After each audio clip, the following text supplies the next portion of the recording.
আন্দোলনকারী ওরা তো লিডিং নিয়ে নিছে সবাই। ওই লিডারতে তো অনেক কাজ আছে, টাকা পয়সা তো একটু গুছাতে হবে না, কর্মটাকেও তো গুছিয়ে আসতে হবে। আর এখানে আসলে যদি বোমা টোমা পড়ে, ড্রোন টোন দিয়ে, এটারও তো ভয় আছে। আমার তো 1 বছর ধরে এই ভয় নাই। মরছি যখন, মরবো আবার। কিন্তু এই বাংলার মাটি থেকে বৈষম্য দূর করে সাম্য আনার হাতিয়ার হিসেবে আমরা যারা রিয়েল আন্দোলনকারী তারা আন্দোলন আবার চালিয়ে যাব।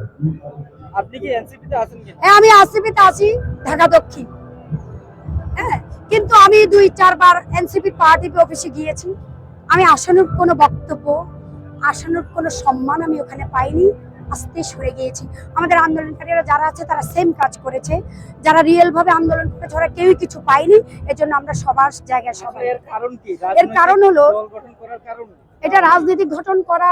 এখন আমি মনে করি এই একটা সিচুয়েশনে একটা এনসিপি গঠন করা একদম ভুল একটা সিদ্ধান্ত হয়েছে। কারণ আমরা আগে যারা জুলাই যোদ্ধা, আহত নিহত, যারা আন্দোলন করে বৈষম্যের শিকার হয়েছে, ওদেরকে সাম্যের দ্বারা না এসে রিয়েল তালিকা ইউনুসের কাছে জমা না দিয়ে আমরা কেন ভুলটা তালিকা তৈরি করলাম?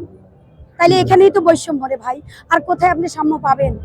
আমার রক্তকে আমি চুষে খাচ্ছি, আমি আন্দোলনকারী।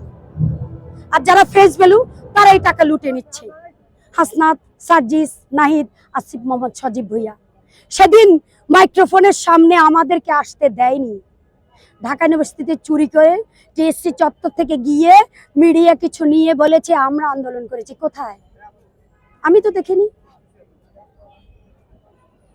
এই ফেসবুকেরাই এখন দল তৈরি করছে, টাকা পকেট হাতাচ্ছে। এই ফেসবুকের হাসনাত, নাহিদ, সার্জিস ওরা নিজেদের স্বার্থের জন্য যারা নারী পুরুষ আংশিক আন্দোলনকারীকে ধরে ওরা রাজনীতি করছে। আমি এটা অ্যাকসেপ্ট করি না। আপনার পরিচয়টা কি?